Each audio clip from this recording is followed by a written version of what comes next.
What's up, everybody? This is Diego from Kyleway. And this is Carlos. And we're very excited to have Joz Sida again here on our podcast. Again, for those of you that probably didn't see the previous episode, Joz Sida is running for mayor here in the city of Fontana in California. Yeah.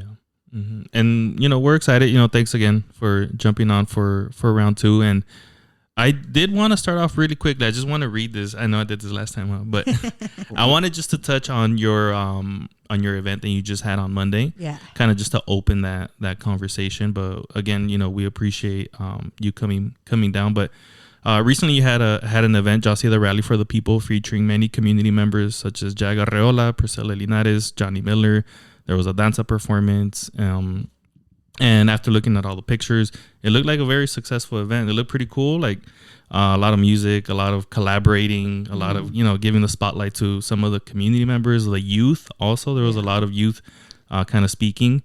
And we were just wondering, since you're coming down for round two, we'll get into all the stuff with the campaign, but just wondering how this event, like, how do you feel like this event came about? And how do you feel like kind of on the other side of it?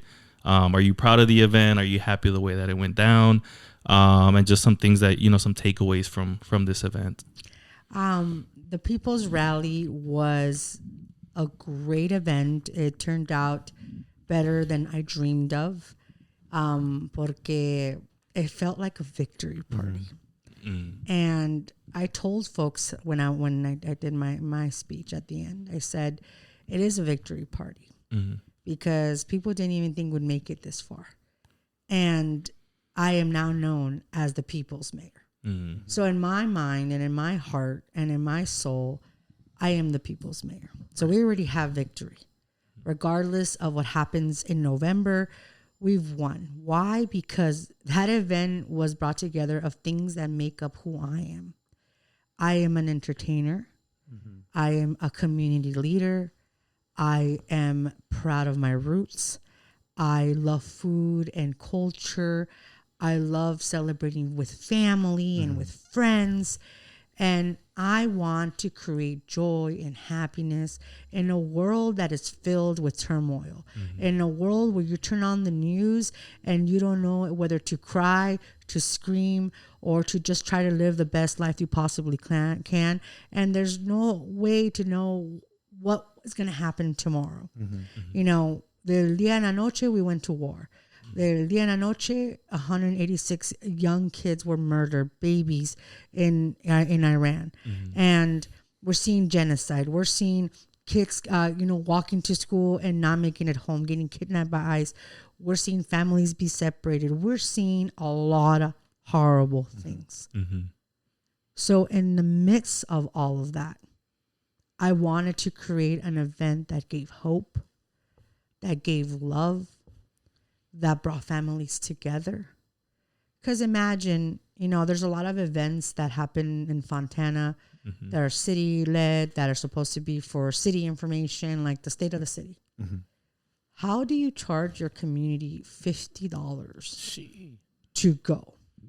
Right now, to just even fill my car half tank was $67. Yeah. $50 could be somebody's whole week's worth of gas. Yeah. $50 could be that single mother's week's worth of groceries. Mm-hmm. And what if I'm a single mom and I wanted to see what the future of my city that I'm raising my kids with, I wanted to see what is next and I can't afford it. Mm-hmm. How is that even a thing? And I know Fontana is not the only city that charges, but I live in Fontana, so it matters to me because accessibility and inclusion is extremely important.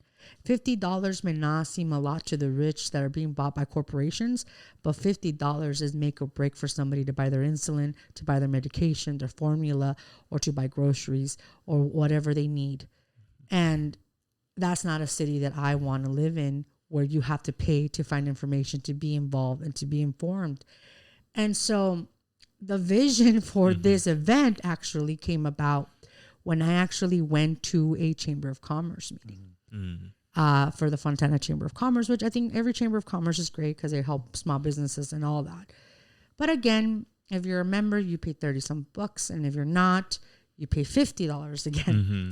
And I paid $50. I wanted to go and meet people where they're at. And I was sitting in this fancy room thinking about how I wish more people were here. It was in the middle of the day. Now a lot of people could probably go because they work and, we want to be business owners. We want to be inspired to start our own businesses and network. And I'm like, again, this space needs to be accessible for everyone. So then I walked out of that room and I went straight to the desk and I said, excuse me. I was like, I want to rent this space out. Can you tell me when the next available date is? Was booked up until September. Damn. The only available date was that day. Who booked it? And I was like, I want it. I was like, I'll take that date. And it was like, okay, I got a month. I got to figure this out, right? And the first things first is like, I wanted this event to reflect a part of me, a version of me that I love. And it was music. I love supporting artists. I love how music brings people together. When you're singing a song for 3-4 minutes, you forget your problems or you are living your own music video. Then I wanted to bring young people. They are affected every day by what is going on around them. I've had young people reach out to me and say, can you come to our school and speak? Because we saw so-and-so here. I was like, well, they're elected already. So it's like, it's really hard for me to go on my personal capacity as a political campaign, because I can't access schools like that. But if you bring young people together, we could have a conversation. I would love that. They've been organizing. They started Gen Z for Joz and all these beautiful things. I mean, meeting these young folks who are leaders, who are angry at what's going on in the world, it made me feel a little sense of hope that not all is lost. And they call me. They ask me for college advice. They ask me for professional advice. They ask me, like, how can they help? How can they do more?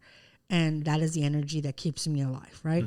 So I'm like, I got to give them a platform. I want them to know that they're going to be the next mayor. They're going to be the next congressperson, because it matters. I have young kids, students that are deciding to stay in Fontana, go to local universities and commute because they want to help the campaign. Right. They're putting their future, like to go to Berkeley or UCLA or to go to Princeton and Yale, to stay in Fontana because they want to help us win this election. So they're decided to go to UCR or Cal State San Bernardino. And that not only like, oh my God, put a sense of responsibility on me, but it's like, because people know this is bigger than just one person. And I wanted young people. I wanted to bring our roots and establish that this belongs to everyone. I wanted those pictures because those pictures are going to live forever. Right. People who were not even allowed to be in these places, front and center. And I wanted it to be colorful. We had the monarch butterflies everywhere because that's a big part of my campaign. The essence of being able to immigrate, because we have to survive.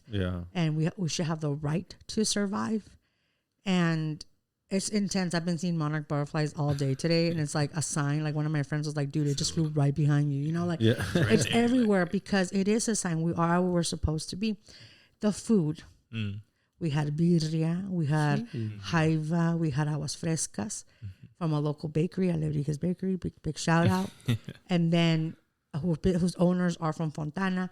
And then we had 505 Coffee, which is a local coffee shop that they do their own, from mom and pop shop. And they sold out. Like nobody had to buy anything. That's the campaign covered it. But people were like, we get a matcha? Like, what do you mean? The young kids were like, let's take a selfie with this, right? It's like, forget the speeches. Like, look at me, my matcha, right?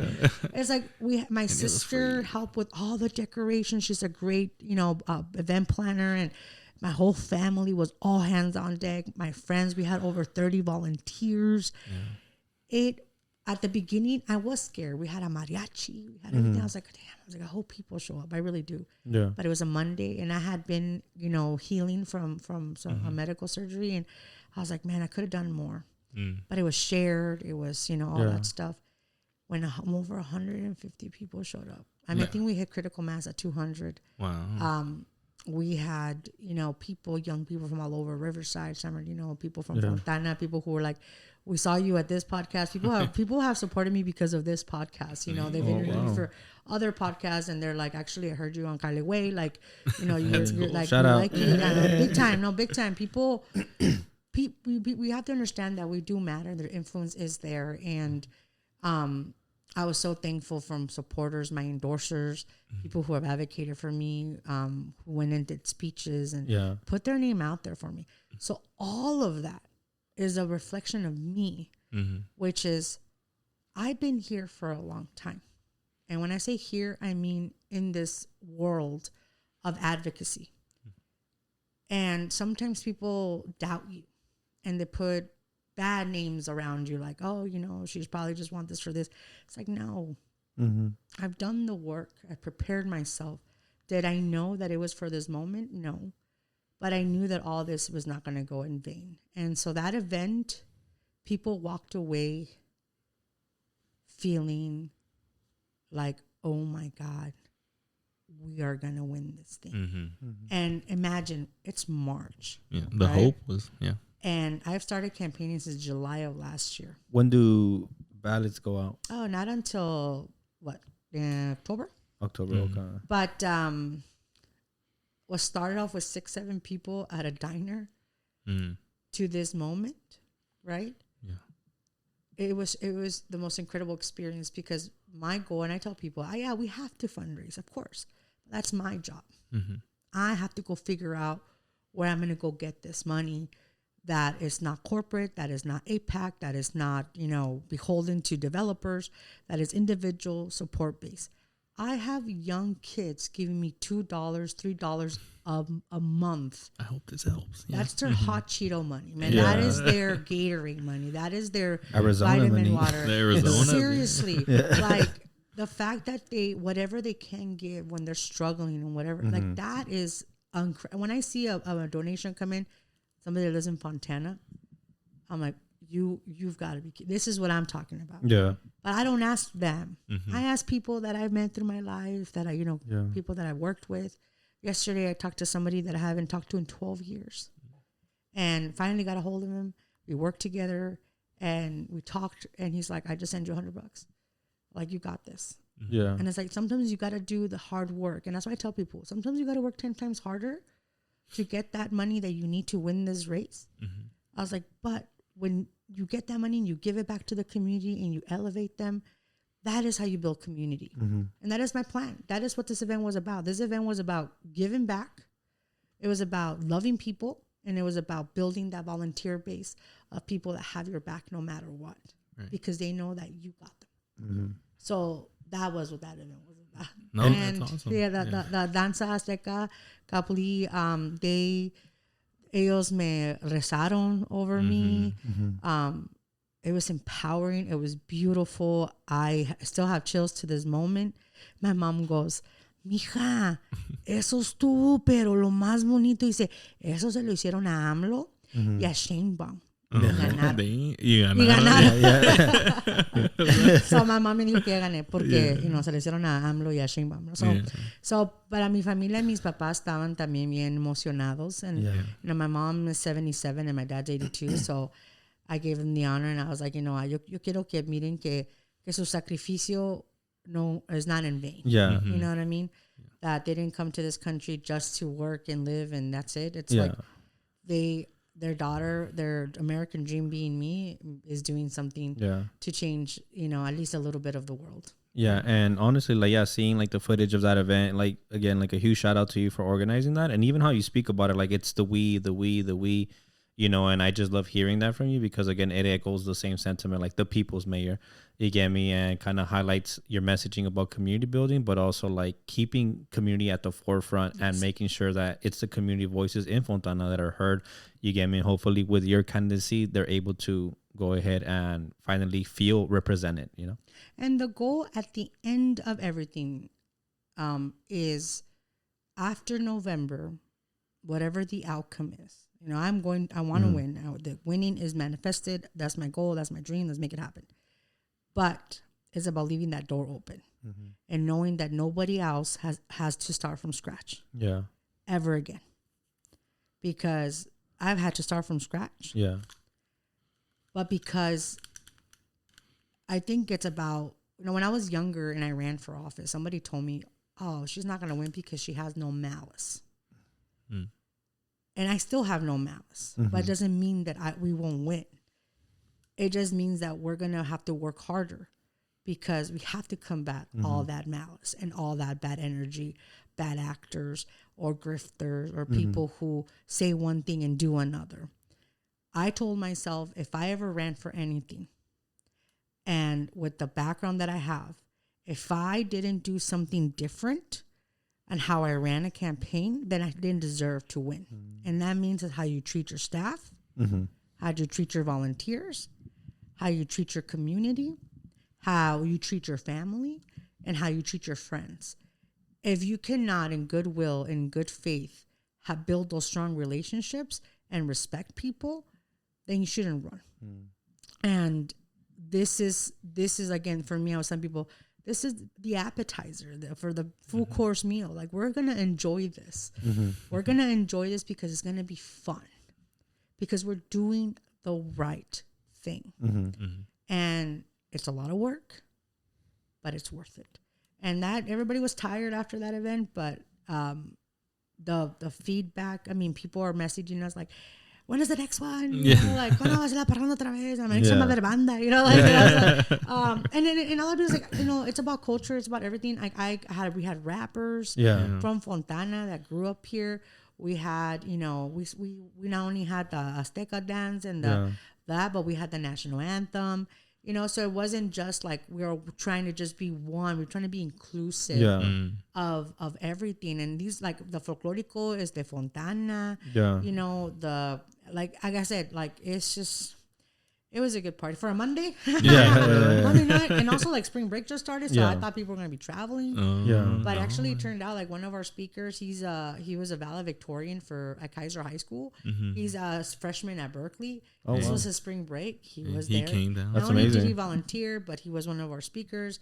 He's advocating, and again, like, he's gained his engineering degree of, like, environmental engineering. And it so happens that a senior from a high school, that's what she wants to major in, like engineering, and so it's like connecting them from two different schools a year apart. It's like birds of a feather flock together. You find your people. And that's what this campaign has been about. You find your people. That's the beautiful part. And I really love that. I think, like, especially, like, having been in education, like, a lot of the thing that influenced me and that, like, I hope to pass on to, like, the students that I work with is, like, that navigational capital. Like, this is how you go about doing this when you're in these spaces, and even you, like, sharing right now, like, you're introducing a lot of the younger generation, right, into entering politics, you get me, which is very important because, again, like, policies that are made now will have an impact on their lives, so I just love everything that you're doing right now, and I want to give you a shout out. And that leads to what happened and how I got connected to the young people. So since the last time I've been with you guys, a lot has happened.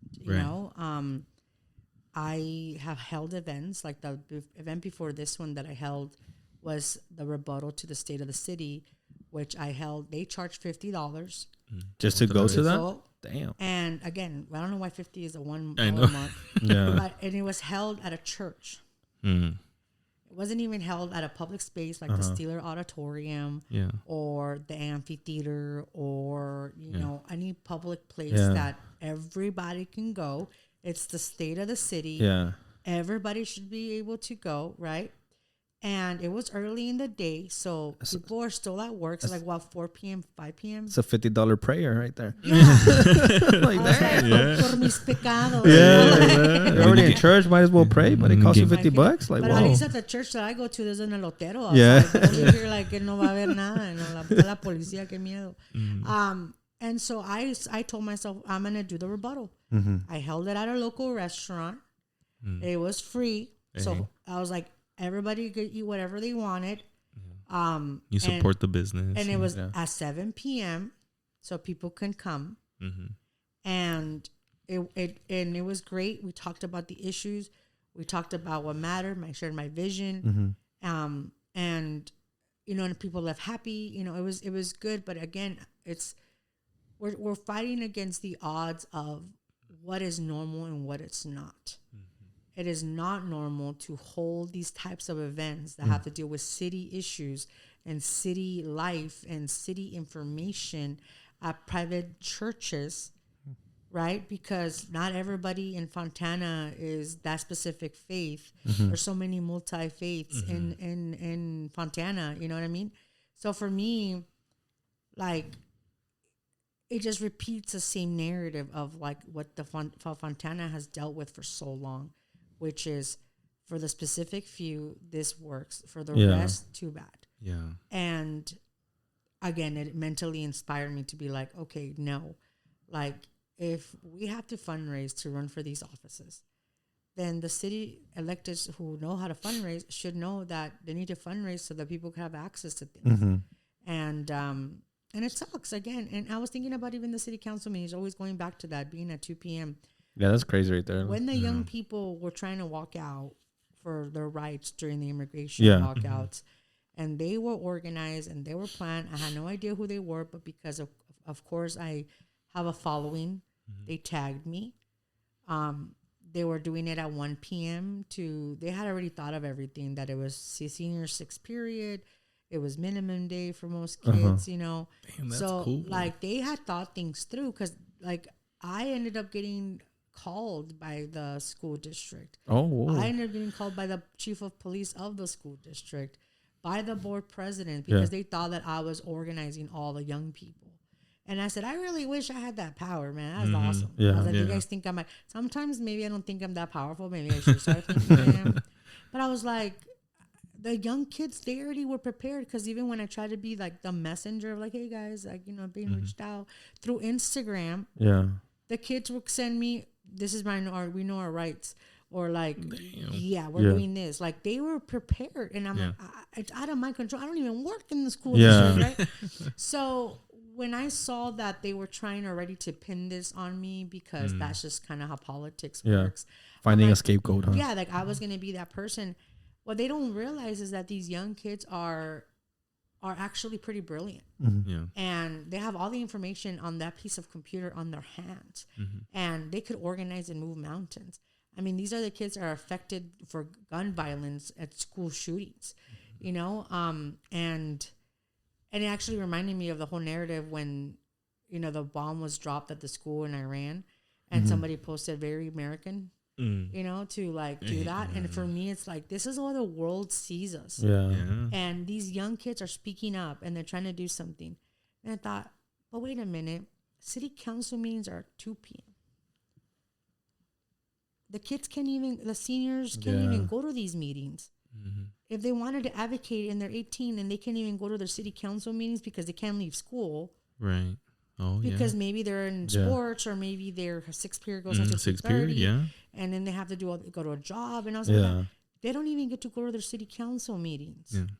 It depends when their minimum day, because like our minimum day is Wednesdays, but then city council is like on Tuesdays or something, right? Well, minimum days for junior high kids. Yeah, that's very rare too, though. High school kids don't get minimum days. Rarely, do they? Not? Once a week. That's exciting. What was that? It's for like the what did I go to? It's usually for like the teacher PDs. Oh, I used to have Kaiser days. Ours was like we would go in later in the day, like Monday. Oh, so it's backwards then. Yeah. Okay. So but that was like what, 20 years ago. But city council meetings still being at 2 p.m. That's just so inaccessible. Which just goes back to the design of it all, right? Like, it's by design, right? The inaccessibility, you know. And that made me think, I'm like, yeah, they could send these kids to war. You can dictate where the money goes for that is supposed to be for their future.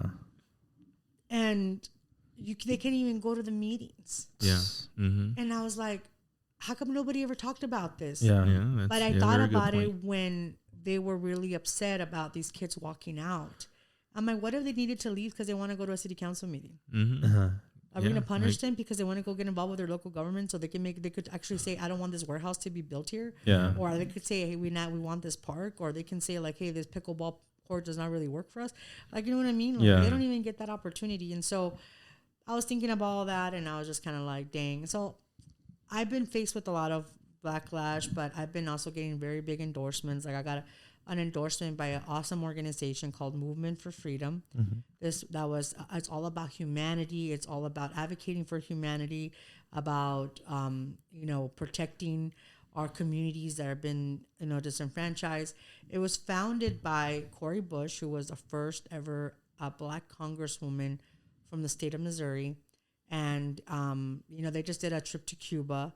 Like, they're a very involved organization. Super honored. I was the first mayoral candidate they endorsed ever.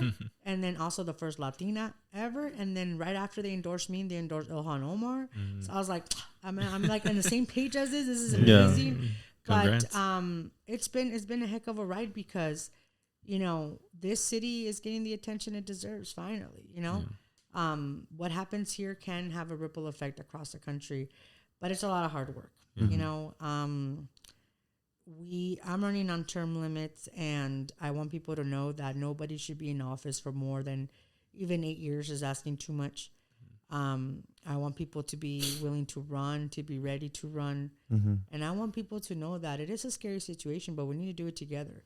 I'm 100% sure there's a lot of things that are going to like try to come out, or like, people were trying to say that I was, anti-black, and I know that's a narrative that they're trying to spin, and which is not true, because I'm not the type of person that is going to tokenize my friendships, or I'm not going to tokenize a demographic of people to try to prove a point. I believe in humanity. I believe in human rights. I believe that all of us are advocating for justice. And I'm not going to say, I've been on the front lines of Black Lives Matter movement, when I have, but it's like we're all always fighting for us to be treated with dignity and respect. And I'm always going to be there when injustice is there. And I've been endorsed by really strong, Black leaders, and then being endorsed by Movement for Freedom. And it all happened at the same time, which I thought was very interesting, because I'm like, I am on the right path, because these things are going to debunk themselves. Yeah. Because I know who I am. Yeah. I know my values. I know how I was raised, and I know what it's going to take to do this. And so I faced the whole thing with the schools, and I faced this whole thing with the racism. And these are things that they're going to try to come up, because, of course, I am the first candidate to really be given everything that I have for this race. We started at 456 days from election. We're in the 200s now. Halfway. No, building that has been hard, but it has been worth it, and it will continue to be worth it. And it's also because like you're challenging the status quo too, right? Because like the current mayor has been there for like 16 years. 60. Dude, that's like a whole teenager right there. Yeah, for real. And look, listen, I know I people tell me, like, there's a lot of horrible things, like that the current mayor has said. And we have seen it in the way that communities have been treated. From not only just the situation, what happened in 2023 with our street vendors, but also how the impact of the economy has been because of immigration and ICE raids. ICE is picking up people almost every day in Fontana. Early in the morning, fast as heck. Trucks left abandoned. It's like a zombie land. It's like, I saw that movie one day called Day Without Mexicans. Like they're being disappeared with no regard. And you think about families and them going to sleep, not knowing how they're going to make ends meet. Their loved ones are gone. They don't know where they're being processed. Can they afford an attorney? Small businesses in Fontana are suffering like bad. Their release is $5K, $6K, but they have no business. And then you have landlords who don't want to fix the HVAC systems. They're asking the tenants to do it. They could barely afford to keep the lights on, let alone the lights on in their home. We don't know. Yeah.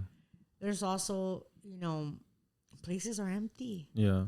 Like, people don't want to be outside anymore. I have a friend who has been in and out of the hospital because ever since she moved to Fontana, she cannot breathe.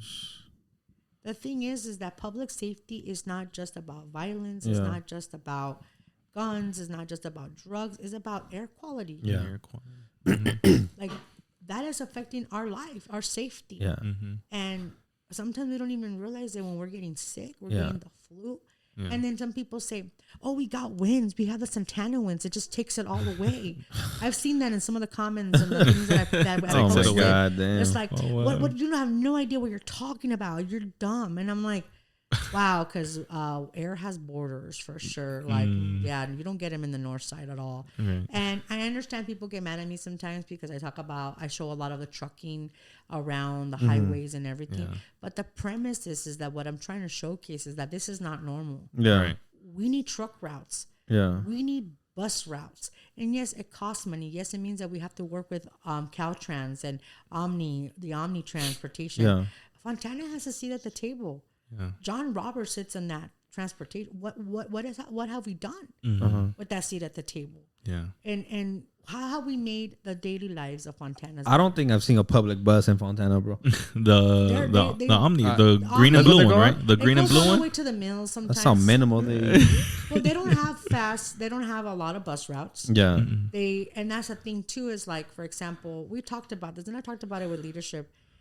The vision is there, like, I don't even know if they're being sarcastic, but the city has been doing these, like, this podcast where, like, they're doing off the cuff interviews and they're trying to talk about, that they want to tell us that the community doesn't know about how meetings are ran. They're like, well, there's this thing called Robert's Rules. There's this thing called the Brown Act. And they want us to think that we don't know that they're violating the Brown Act or that, the fact that nobody can comment on anything on social media. That's how they weaponize Robert's Rules, right? So that people don't even speak up or their voices aren't heard. Yeah, the Brown Act, especially because, like, that's a sad way to have a city that they can't even open their comments, that they can't even interact. What if I have a question about a job? That's illegal too, though, right? Yeah. But it's like we tell, but it's like probably, they get away with it, and it's like that's just doesn't make sense. The city's actually working extra hard right now, I feel, because they're trying to paint an image of like all these things that are happening that are good. I'm like, but can I add something? Yeah. Like recently too, I saw them share. It was like an Instagram reel regarding something that they had for Black History Month. I'm like, bro, we're at the end of March.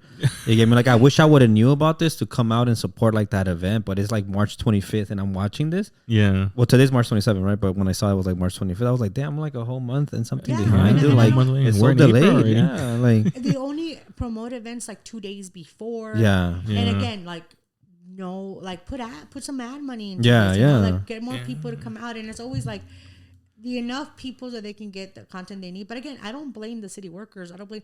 It's like the narrative, the culture that they built, right? But they have these podcasts. It's called the I don't know what it's called, but it's something where like it's Fontana After Hours or Unplugged or something like that. And this guy said, we have some warehouses. And I laughed because I'm like, is this sarcasm? Is this funny to you? Yeah. I'm like, because it's 300 plus. Yeah. I was like, and under Warren, there's been 164. Yeah. And out of the 300 plus, only 30 of them are unionized. Yeah. The biggest one, which is in Southbridge, it's the Goodman warehouse. It's 600,000 square feet, 84 distribution kind of portals that they have for trucks. The leaser for that is Walmart distribution. That is shocking and it's disgusting. Yeah. And people sometimes don't even know who is in these. They're like, it's automation, it's storage, and it's What about the Amazon? Is it like a bunch of like Amazon distribution? Yeah, well, it's like it's Yeah. They cannot say like, oh, it's a engineering hub, or we're Yeah. building planes, or we're doing anything that kids can actually work, like engineers that go to UCR or anything like that. Like, they're not bringing the jobs, and it's funny because the jobs that we're bringing can't even afford to live here. And I like that you mentioned that, like I've even read studies that talk about like the air quality within like the IE, Fontana, you get me, like being one of the worst. And additionally too, like when we look at the argument of like, oh, well, these warehouses are bringing jobs. Like, again, like you kind of just mentioned right now that like they're bringing jobs, but the job that you're being provided cannot even support you to live within the area. Yeah, you get me? Nor do they offer like that economic mobility to move up, you get me, and earn higher pay. And one thing that I've noticed within like Fontana too is that like there isn't much or many third spaces where people can come together and gather.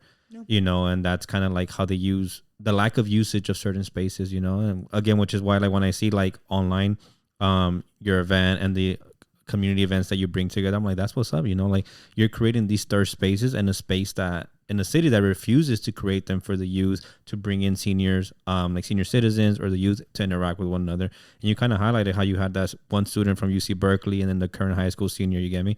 So again, like, as I hear you talk, I'm like, man, like it kind of all just falls into place, you get me? And again, like, I think I just want to go ahead and give you a huge shout out because it is by design. It is by intention, you know, that Fontana has these spaces, but they're not being utilized or they're not being adequately, the people aren't benefiting from them in a sense that will actually benefit their way of life or the air that they breathe, you know. So and 100% like the local government sometimes has a way to give you a little bit so that you feel like, oh, you know, like, oh, they fixed the street, oh, that's awesome, because in our mentality is, well, I got mines, like I'm okay, right? But that crabs in a bucket mentality. Exactly. Yeah. And the thing is that I love that for you. You know, I love that for you. I love it. I'm happy for you. I was like, but I also want to make sure that everybody gets that same love, same access, you know, treatment. And when I drive through Fontana from the north to the south to the east to the west, I'm like, I'm driving around in the north side and I'm like, oh, wow. I see the mountains so close. And I'm like, how beautiful is this? But then my San Andreas mind, because I watched that movie, I'm like, how dangerous is this? So I'm like, I need to get prepared to talk about emergency preparedness. I need to be able to be prepared to talk about fire preparedness. And you're thinking about some areas are flood zones too, you know? Exactly. Yeah, when all the fires were happening, like in LA, and then you saw them slowly kind of creeping. Me and my wife were thinking, like, is it gonna come like here? What's going on? Any spark? You know what I mean? And the one that happened in San Bernardino was actually purposely started, which was really sad. But then I also think about how, you know, people don't get hurt until it happens to them, and it sucks. But I do think about everything, but I also think about the possibilities. I think about like, dang, like it would be so nice to also have that in another part of the city. Yeah. And the thing is that just because I live in one area does not mean that I'm just going to hyper focus on my area. I want to be able to say, hey, you guys want to go kick it in downtown Fontana? I heard this is really cool restaurant, right? Which I do. I love one of the best restaurants. I'll take you guys there. We'll talk about it later. But they have good gorditas. The best part is a good gordita is a fire gordita. Yeah. Like, stop talking about me. No, the best one is the agua mineral preparada. Like, oh my God, Jesus, take the wheel. Agua mineral preparada. Is that the restaurant or? No, that's the drink. Oh, they sell there. Yeah, agua mineral. Oh, okay. I was like, oh shit. Están so fresa, agua mineral preparada. O sea, but there's so many beautiful hidden gems in Fontana. And I want to embrace that. Yeah. I want to have, you know, I want to have the ability to have, even if the businesses are not in the chamber, let's encourage them to join the chamber. How do we outreach to all businesses to feel empowered? Yeah. Especially the ones that are, you know, we have food trucks or we have taco trucks. How do we bring them up to code so that they can survive and thrive? Yeah. Help people. And I feel like, again, we get crumbs. And, people are angry. I've gotten, sometimes I'm scared to open my DMs sometimes when I get requests because some people are very mean. I love it when people are like, oh, you know, like you're such a socialist, like horrible, blah, blah, blah, blah. And I'm like, look, listen, I was like, at the end of the day, people are going to get angry because your hair is red, because you blink twice, or because, you know, you ate a taco without salsa, whatever, right? Yeah, plain taco. People are going to hate you, and people had ground beef. People eat Taco Bell instead of, you know, like, no, you know, whatever. But like, I think about those people. Sometimes I'm like, oh, damn, I don't want to open this DM because it starts like, I've been a long resident of Fontana. I'm always scared of those because but somebody goes, I've been a long resident of Fontana and you got my vote. I have those, and then I have others that say, I'm going to go back this summer. I'm sitting abroad right now, but I'm from Fontana, coming back home this summer. I want to volunteer for you.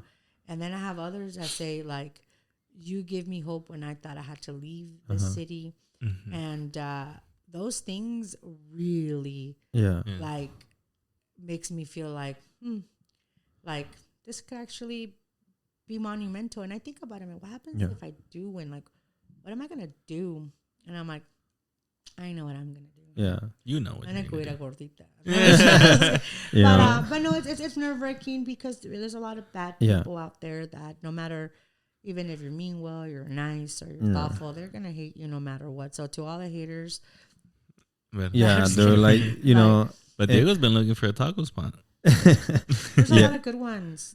You know which one? Just thinking about right now that you're mentioning, like helping the businesses and the vendors, getting up to code so that they can, you know, sell, you know, there's only one lonchera that's near where I live at, and it's just one food truck, and they're just there. And sometimes there's another food truck that parks behind them. Yeah.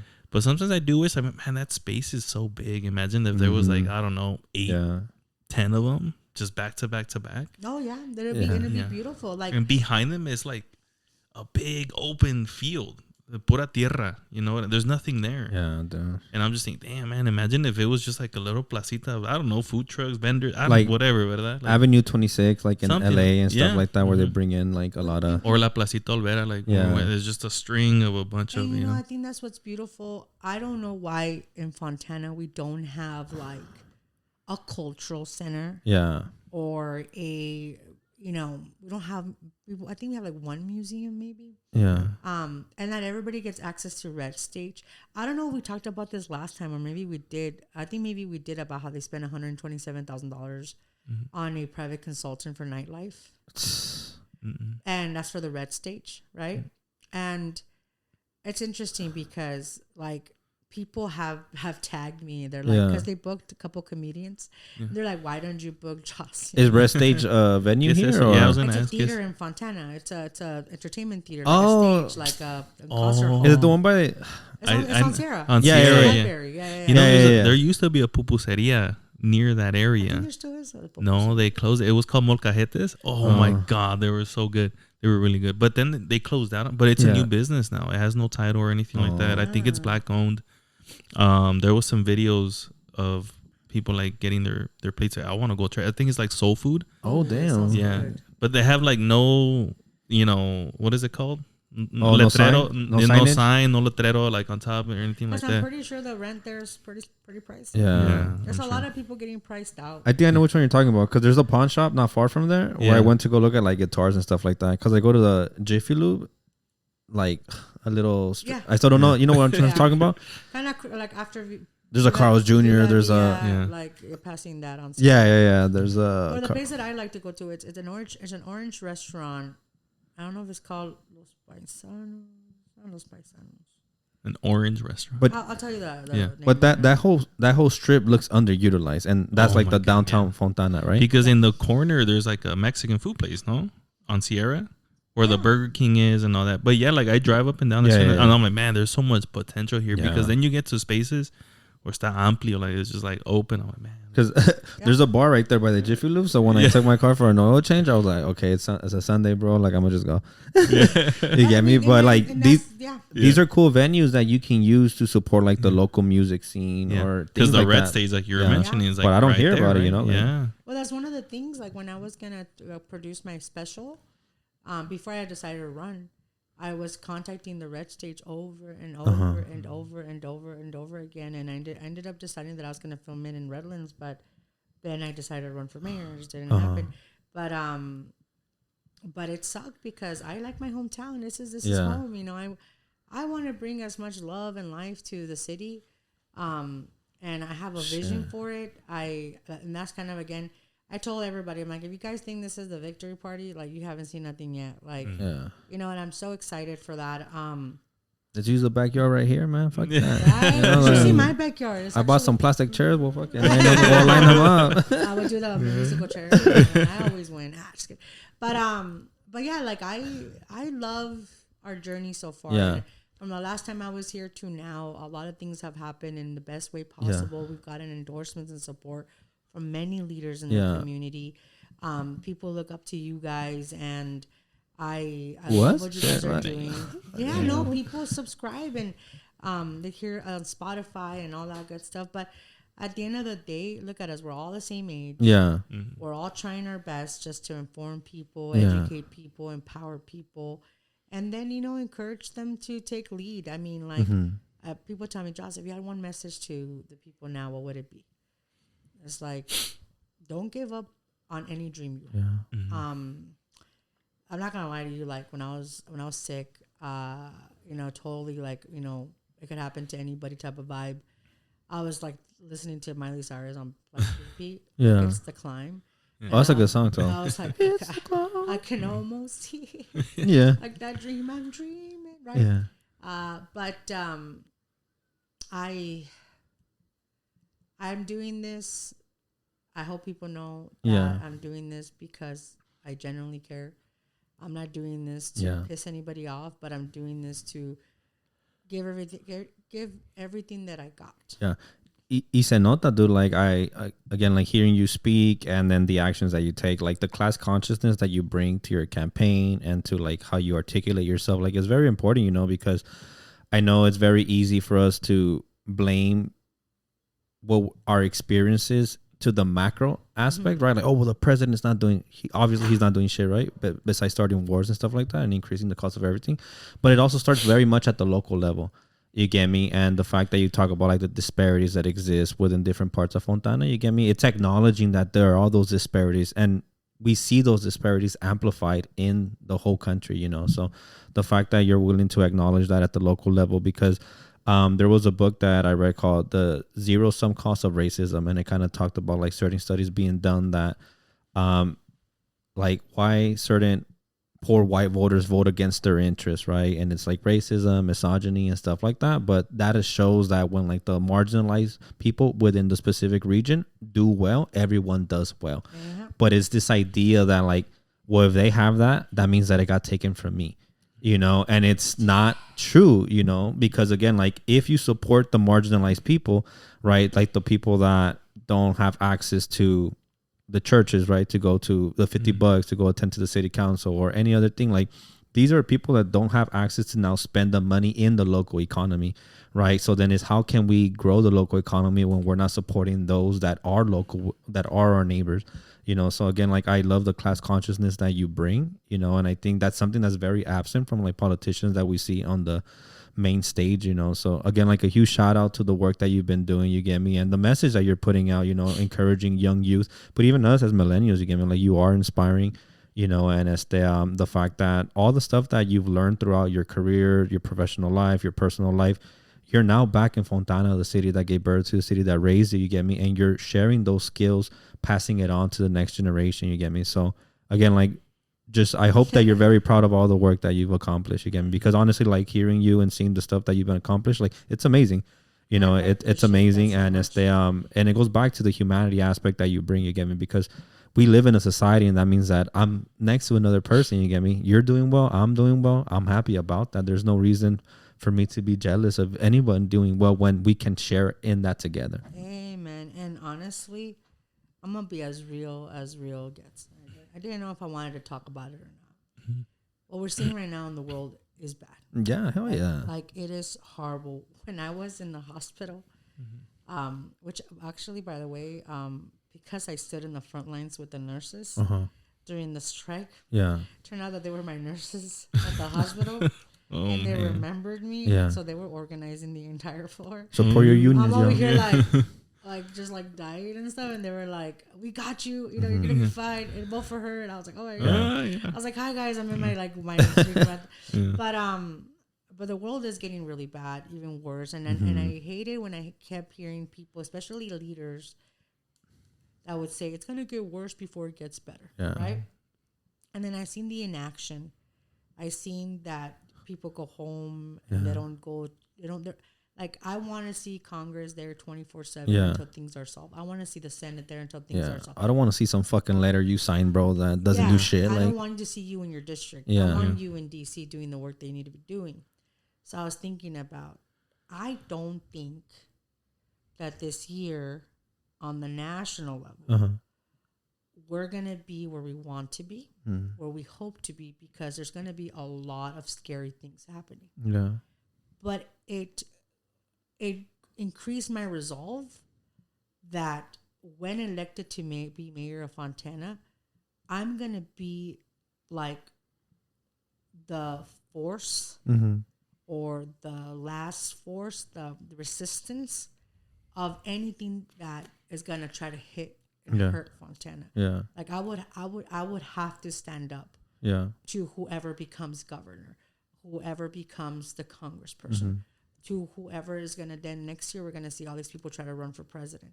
Like, I'm going to protect our city for everyone.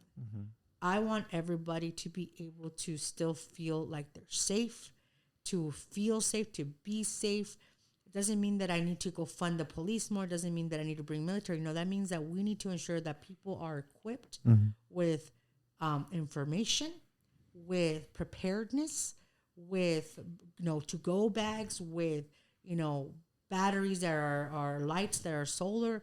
Like, I want everybody to have access to these emergency bags, to anything we need to protect ourselves, because we need to be ready. And the best thing that we can do for people is inform them, is prepare them to be strong. Yeah. That means that we need to have not just canned drives for people who are in need, but prepare everybody to have food that is not going to expire, to have water, to have access to clean water, to especially the elders, to have access to their medication, have them have backup medication.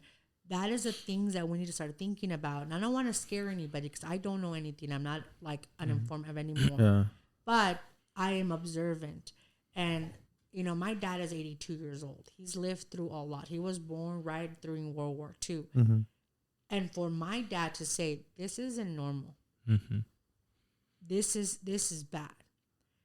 That tells me, because we learn from our ancestors, we learn from our elders. Okay, what do we need to do to survive this? Yeah. And I want to ensure that Fontanans survive this, that all of us survive this. And I know that the mayor is going to try to take credit because she thinks that she's helped the homeless, the unhoused situation. She's calling it the homeless situation. She thinks that she solved it. She thinks that she solved jobs. She thinks that she solved infrastructure. And none of those things have been resolved. Right. We are weaker than we've ever been. We are losing the economy. It's not affordable. And we're building homes that are getting bought by management companies. We're losing jobs. We are losing youth. They're leaving. And we're losing families. They're getting evicted by these apartment complexes because now they're selling to management companies and they want to get $3,000 to $4,000 of rent when they were $2,000, $1,500. We are not helping people. We're creating more we're creating more housing insecurity. We're creating more health insecurity, and we're creating more financial insecurity. And that is going to lead to more unhoused folks. That's going to lead to more people being sick and dying because they can't afford their insurance and medication. The only reason I am sitting here with you all right now is because I have good health insurance because of my employer. When I was in the hospital, I remember that day that I was in, because that night that I had surgery, that's when the war started. And I was there being so vulnerable because I realized in that moment that I can't control what happens in the world, but I can control what happens here in the present moment and what I'm fighting for, right? So I fought hard, and the nurses were like angels. My family showed what blood looks like, you know what I mean? And my resolve became this opportunity to live. Imagine the billions of dollars going into this unnecessary war, which by fact, in 2015, I worked with MoveOn.org to stop the war in Iran. And we organized Congress people to vote no, so that they can have control of the whole nuclear plan that they had. We sure that we stopped the war. So I worked toward that. I organized people to hold their Congress folks accountable. They went around Congress to start this war. But when I realized, I was like, okay, hundreds and millions of dollars being spent, billions, and people got kicked off their health care. Yeah. There are people that are going through what I just went through that are dying Yeah. in the United States. Yeah. We had our military men, our armed forces, who are being sacrificed for a war that shouldn't have happened. Yeah. A war that's not our war. And the whole promise of us being able to afford anything, they're telling us, well, you know, there's sometimes the price we have to pay for X, Y, and Z later on. People are living paycheck to paycheck. They're not saving money for the future. They're saving money for an emergency, and now they're losing their jobs. They're getting furloughed. They're in TSA's not even getting paid, and all these things. But now we're just inundating our airports with ICE. Yeah. It's like we're seeing the most horrible things. And I ask myself, where is our representatives?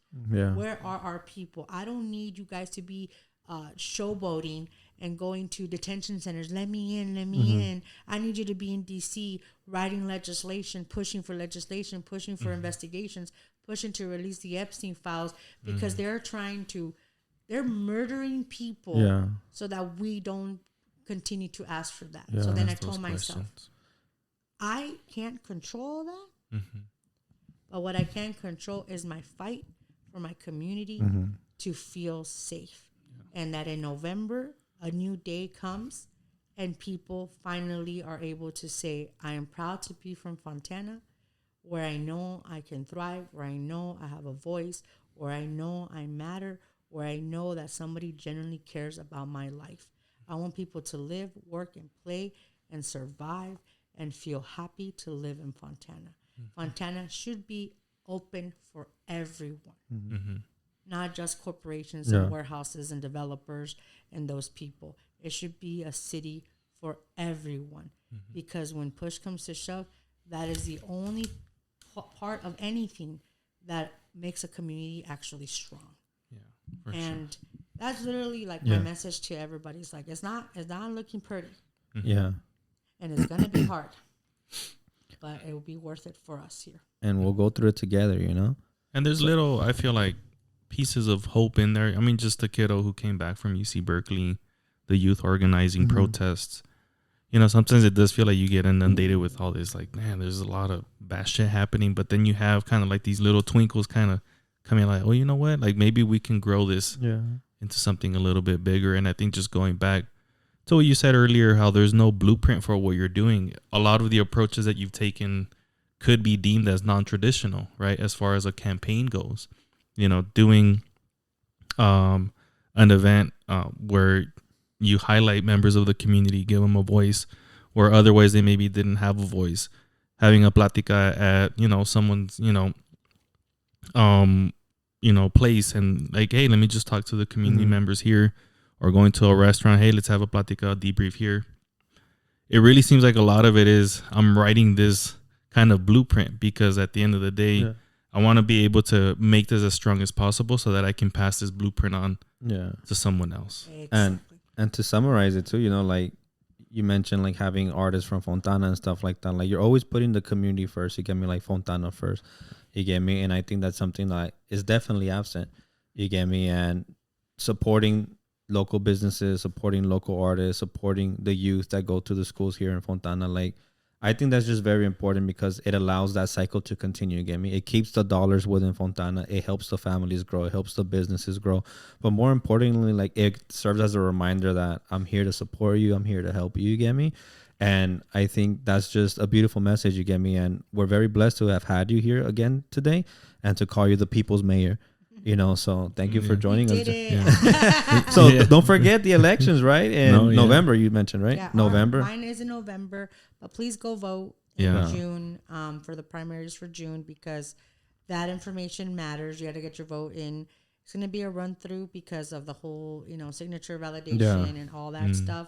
So please, if you're with your family, your parents, educate each other, inform each other.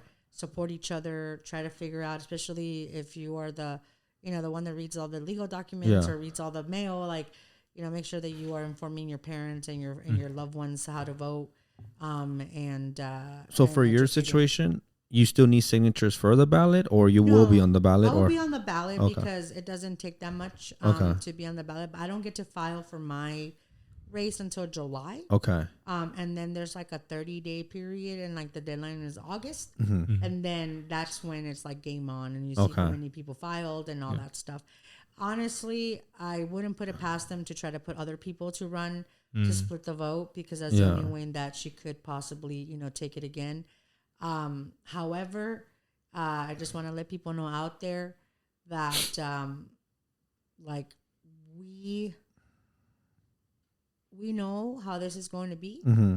And I have all things I want to say, but I was like, I am ready to face anything that comes our way. So, and you've been about this shit, right? You've said you launched your campaign. What was it 400 days before? 450. Yeah, you know, so it's not like you're entering all late, you know, and splitting the vote. You get me? Like you've been about it. Like you've known that your vision was to help Fontana. You get me? Yes. And you took the initiative to start 400 days before the campaign. You know, and I think that itself highlights the care that you're willing and time that you're willing to put into the things. You get me? And a mayor that's willing to take a step back and plan things out is the type of mayor that I feel Fontana needs. You get me? Because we need to be aware of how we're going to approach this to make sure that the results are delivered. Oh, 100%. And so that also, again, like you said, to inspire the next generation. For me, when I saw these kids, I'm like, one of you is going to be mayor and the next one's going to be a congressperson. I'm like, and you better live up to it. But I love it. I mean, I love inspiring young people. I love inspiring elders. I think that, okay, we didn't do such a bad job, you know.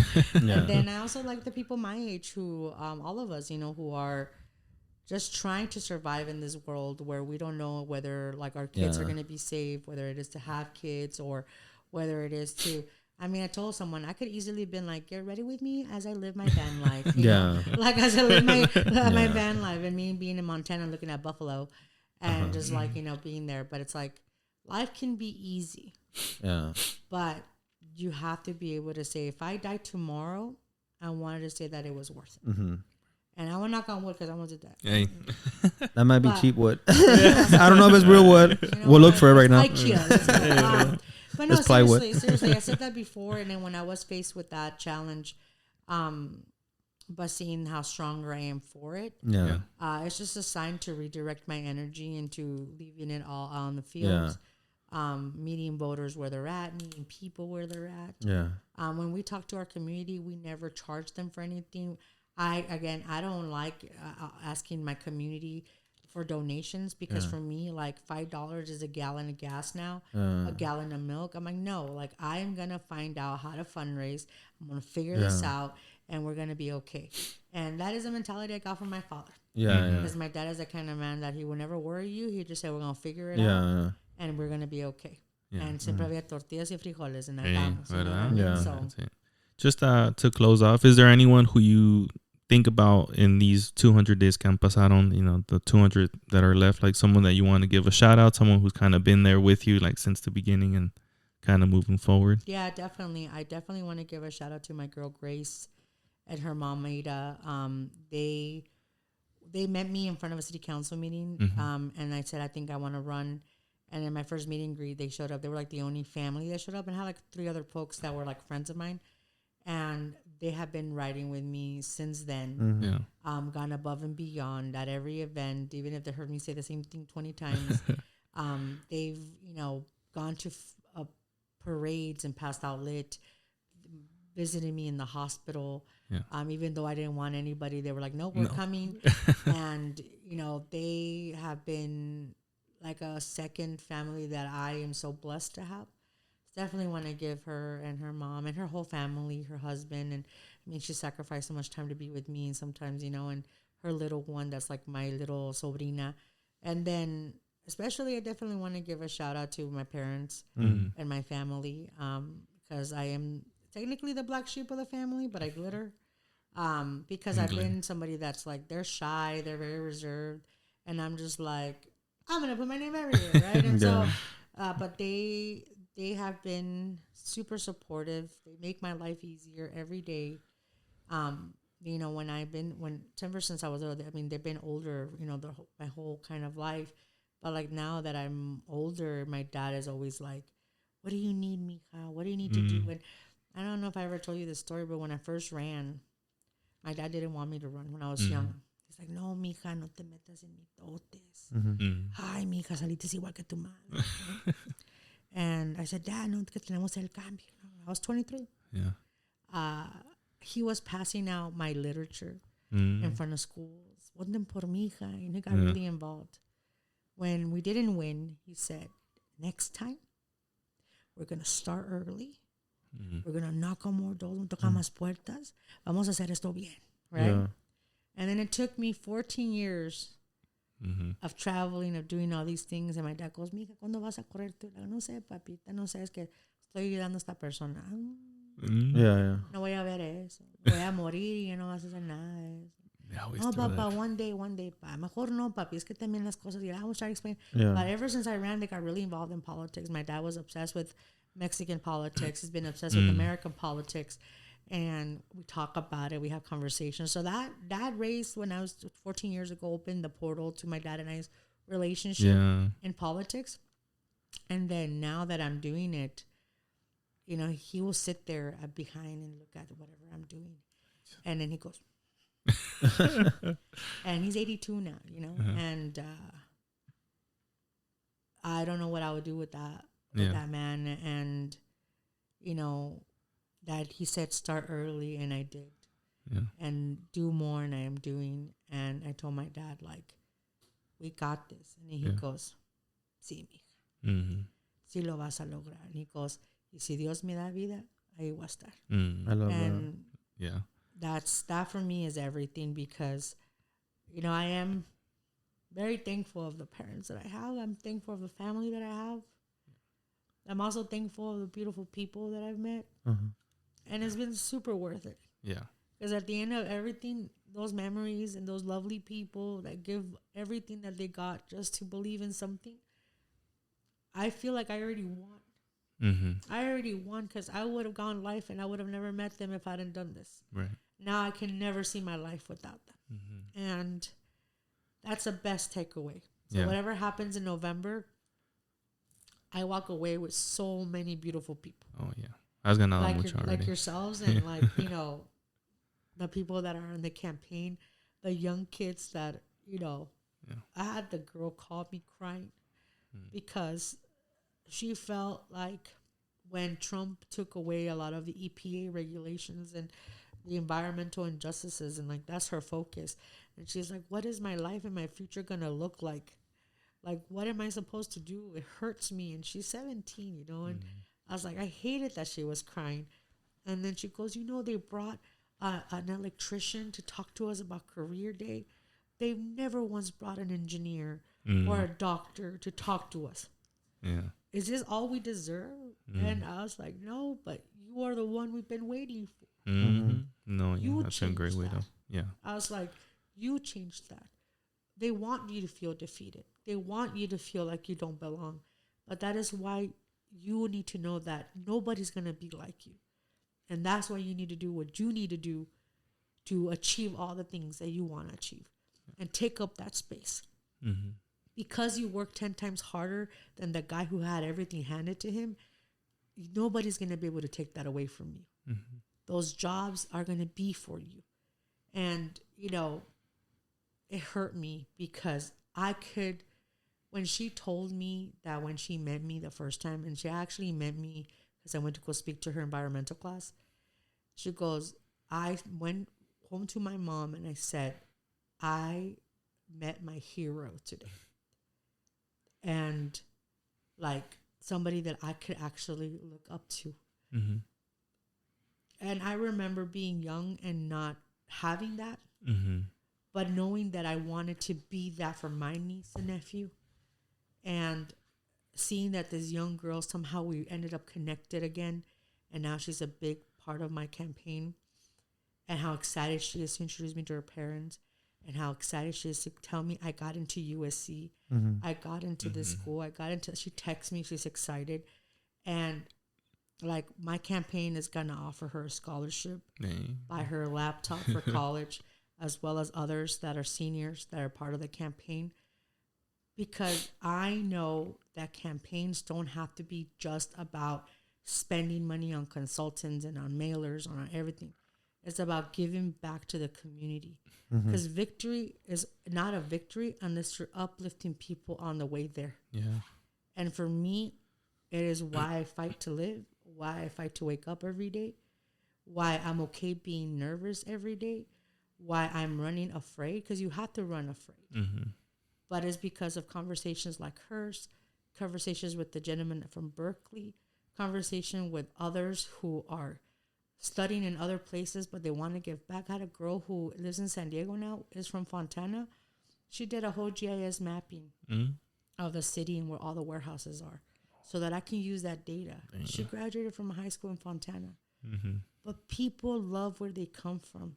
It just hurts that they can't come back to work here and live here and raise their families here.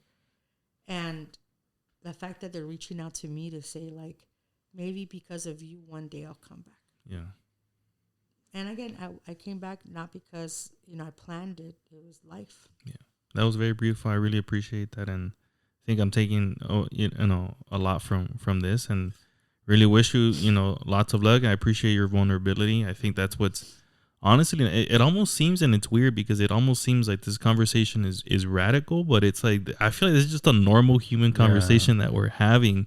And that's why I really do appreciate that we're having this conversation. And just because you mentioned, people from Fontana, like, are in San Diego, Berkeley, I'm wondering what's the furthest person from Fontana, like how far they are if they hear this. Someone maybe who went to New York or they're overseas. I'm just wondering how far Fontana residents have spread out, like, around the world. Super far. I mean, like, some kids are in the military. Yeah. Some of them are in Iran right now. Yeah, and wow. I ended up going to Wisconsin. Yeah. Another friend of mine, she went to Massachusetts, Florida. I mean, they're everywhere. I have a friend from high school in New York now. Yeah. Yeah. Two of them, I think. And then, so, I mean, we're everywhere. Yeah. Pero, I think that people always miss, home. Yeah. And a lot of families stayed here and now they're leaving. They're retiring. They're moving to Arizona. They're moving to where it's more affordable. Yeah. And the high desert. Yeah, the high desert. I mean, Beaumont, están yendo lejos, Yeah, wow. So if you're listening to this episode online and you happen to be from Fontana, you get me. Go ahead and let us know in the comments. How far you went. Yeah, because again, like Joz mentioned, it's important to be proud of where you're from. You get me? Because whether positive or negative experiences, they've helped shape you into who you are today. So go ahead and let us know. Yeah, and thanks so much, Joz. I really appreciate you coming by again, and I always enjoy hearing you talk and just everything. Just the passion. Obviously, it comes out, and thanks again, and lots of luck. We really hope we'll see each other before. Oh yeah, for real. Yeah, verdad. No, that's awesome. But muchas gracias. Thank you so much. Okay. Thank you guys. Appreciate it. Wait. All right, then, everybody. Thank you for tuning in. Have a good one, y'all. Bye.